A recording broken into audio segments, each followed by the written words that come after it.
Alright guys, how's it going? It is Friday, the 17th of November 2017, and you're watching KopTalk.tv. So I saw a topic on the members website yesterday. Some of the lads were talking about the Steven Gerrard appearance in Dublin. Steven Gerrard talk in Dublin, and basically it's one of these things, you know, they last a couple of hours, don't they, or something like that. Usually you turn up, they get interviewed on stage, tell a few stories and all that, yeah. And I just wonder what you thought of the pricing on this, because these lot, you know, they're basically like kicking off a bit about it. So I had a look at it. Now I'm not even going to attempt to pronounce the fucking venue for this place, right? It's a theatre in Dublin. No, I'm just not even going to attempt it. And so there's, you can make, it's like I'll tell you what it says. It says Steven Gerrard live. All right, Steven gives an insight into his life, his career, and his love for Liverpool FC. It's Wednesday the 31st of January 2018. All right, and the ticket pricing is €41 to €51 per person, depending on your seat location. All right, that's your bog standard get-in, you know, of a fucking, if you can see them, right, sort of thing. And then they've got these VIP and silver, gold and silver packages, right? VIP gold it's called, which is £351, right? And a silver one at 151, which is, you know, I think maybe €150 for like a meet and greet or something like that. Someone like Steven Gerrard. Some people say, you know what, fuck it, I'm going to do it. It's a once in a lifetime opportunity. But I've seen, like, on the members website and a few people on Twitter and that saying, fuck me, man, this is ridiculous. Anyway, but I just wanted your thoughts on it, yeah? So the VIP gold, €351, meet and greet prior to the event. When meeting Steven, he will personalise and sign a limited edition Champions League shirt, right? You'll also receive a 16 by 12 Champions League signed photograph, yeah? Now, I don't know if that's probably already signed by the sounds of that, isn't it? Yeah, to save time and stuff. An arrival drink within the VIP area. One photograph with Steven, downloadable 48 hours after the event. So is that, again, I guess it's included in the price, isn't it? Yeah, must be included in the price, yeah. And a prime seat location, yeah. That's €351. Would you pay that?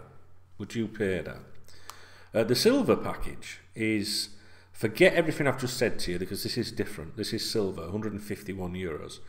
One photograph with Steven Gerrard, yeah, downloadable 48 hours after the event, and a 16 by 12 Champions League signed photograph. So I guess that doesn't, you know, the other one does emphasise personalised on the shirt. This just says a 16 by 12 Champions League signed photograph and a prime seat location.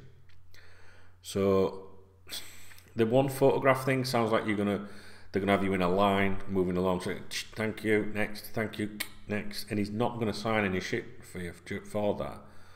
And the VIP gold as well, it sounds like even if, you know, you get the signed, it'll personalise the shirt for you, but it's not going to be like where you can turn up and say, can you sign this for me? Sometimes at these events they do, like, they go off a little bit, don't they? I mean, I've been to book signings and things like that. I think I went to one in England once, Chris Eubank, I think. Oh, Chris Eubank and also Paul Gascoigne. And they have them people around them, don't they, that just that are there to protect them in terms of, like, next one please, move along, you know, you've got to buy the book and all that shit, and that's the whole point of it. So I was looking at some of the comments on the members website, KopTalk members website, right? And you know, people are saying, you know, this, you know, how much it is and stuff like that, and bit pricey though for a meet and greet. Someone said, love Stevie to bits, I really do, but €351 for a meet and greet, go and ask me ass, he said. And this is an important bit. This is the bit that I wanted to, like, tell you the difference. Had a meet and greet with Jamie Carragher in Dublin a couple of months ago. €50, great fella, great crack. That's more like it. But €350, out fucking outrageous. He's put, not for me. Someone else has put piss take. And then this, one of the lads has put here, like, I say lads, I don't mean to be, like, it could be a chick. We do have some girls on the members website, but I don't recognise. I think this is a lad. Anyway, he said would not bother with this. Went to the Carragher one when he barely revealed any stories, and then went in comparison. Went to see Ian Rush, John Barnes, John Aldridge, Steve Nicol for less than 50 quid, where they entertained for 2 hours and signed everything we put in front of them. €350 for a 351 to be precise. €350 for a handshake and 1 or 2 items signed is a total rip-off. And that's basically it. I ain't really got an opinion about. Well, have I got an opinion about it? It sounds a bit expensive to me, like, but Steven Gerrard is the exception, But I don't know. I understand the old boys doing it, especially when they were in a generation that, they didn't have the money today, did they? That they had back in the 80s and 70s and stuff like that. So I kind of understand them doing things. But the thing is, I've always the general right. I see a lot of conversations between Liverpool supporters because of the website and across all the things that I do, the social media and everything, linked to the website. And everyone always says. If you can go and see the old boys, they've got an account on Twitter, haven't they, 5 times or something like that. If you go and see the old boys, you'll get a much better deal. But obviously, the old boys might not be appealing to the new generation today. So if it's some young lad or young man, is he really going to be interested in getting some, going and meeting Ian Rush and John Barnes? Because I remember when I was a kid, and people were telling me, oh, you got this player, that player from the 70s, and I'm like, fucking, you know what I mean? When I first started KopTalk, this is almost 20 years ago, I'm writing a book about it. I've been writing a book about it for 15 fucking years, probably. Go to duncanoldham.com and on my Twitter, and it's all about KopTalk, right? And when I started with the website, there was no official LFC website then. There was hardly any websites then related to Liverpool Football Club. Certainly no fucking decent ones, just saying. And no social media, no Twitter, no Facebook, no YouTube, no Google, right? There was nothing. And you couldn't follow, you didn't have access to the players back then like you do today. Like you guys today, you'll go online and you can get the opinions of current players, former players, whatever, but we didn't really have that back then. So I set out to try and change that for Liverpool fans around the world, right? And I felt like I was providing a service, and I got in, various former Liverpool players to write for KopTalk. Tommy Smith being one of them, Ian St. John, Jan Molby, Peter Thompson, Barry Venison did some stuff for me, Rob Jones did some stuff for me. They all had these columns and stuff on the website, and it was unheard of. You didn't have that back then. And basically every penny I received through advertising on the website went out to these guys to try. I don't know, I must have been mental, to try and provide something for my fellow fans around the world that really relied on KopTalk back then. They don't today. You don't have that loyalty now because you've got social media and. You just don't, do you? People they don't care now. They're just jump from site to site if they even visit them. But most people just go on Twitter or Facebook or whatever, and you don't get the same love as you had back then, because back then you were unique. There was nobody else, and you provided something to people that were like. If you imagine Liverpool supporters that had never even had the opinions of some of these players, and all of a sudden, wow, and that's what I was providing through the website. So. But the thing is, when Tommy Smith, for example, he wasn't my hero because he was before my generation. If you look back to the 70s, I was born in 74, so I was 2-3 years old when he was doing his stuff, And I'd never been, as a Liverpool supporter, I'd never been up on my history or anything. History doesn't interest me. It does more so now as a Liverpool fan, because that's all I've got to fucking look forward to. That's how it feels. Well, not look forward to, but to remember, because I've got nothing to look forward to. That's how I feel. But, I remember my family, my mum and that, or my dad, my mum, it'll have been my mum, bless her. I don't half miss you, man. Yeah, miss me, man. Sheila bought me a book. I remember getting this book, official LFC history book, and I'm sorry, I'm just a wuss.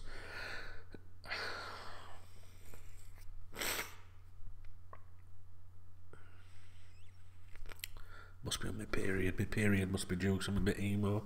It's fucking Christmas, guys. I hate it. Oh shit, fucking hell. Composure. Alright, fuck that shit. Right, come on. Sort it out, that's good.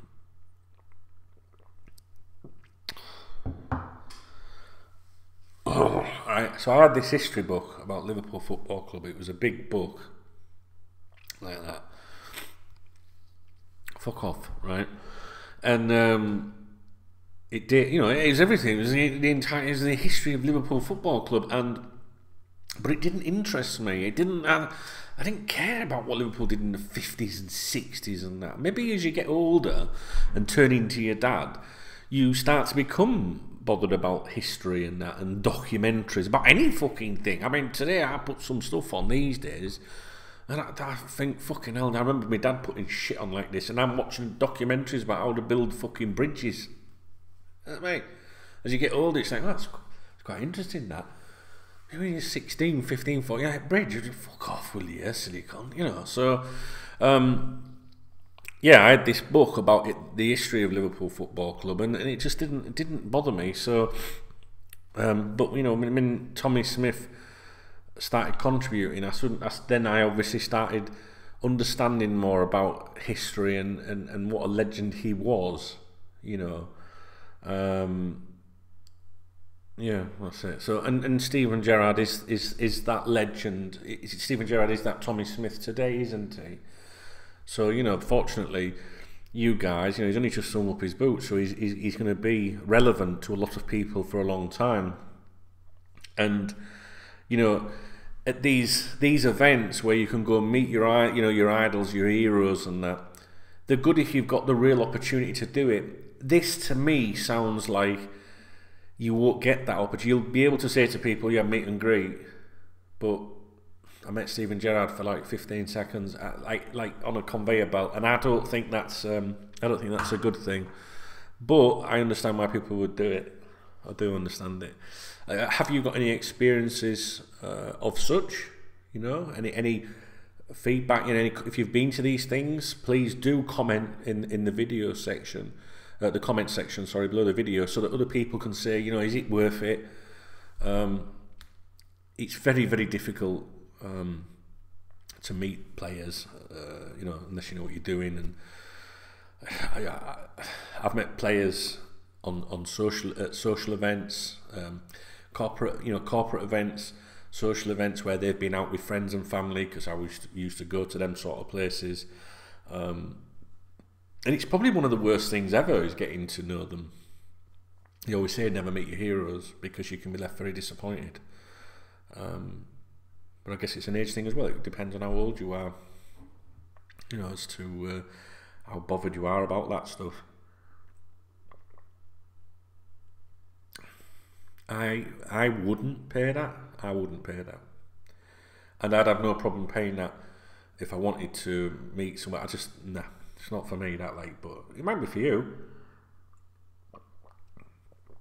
I think if it was one of more of those, you know, like people are saying here, where they've gone to see Rush Barnes Aldo and that, you know, people are going to be a bit more relaxed, and they'll talk to you, and they'll have a pint with you and stuff. That's the sort of thing that you want to go to. It's not Steven Gerrard's fault that he's like one of the club's greatest ever players. You know, I say that because some people don't think he is the greatest, but it depends how old you are.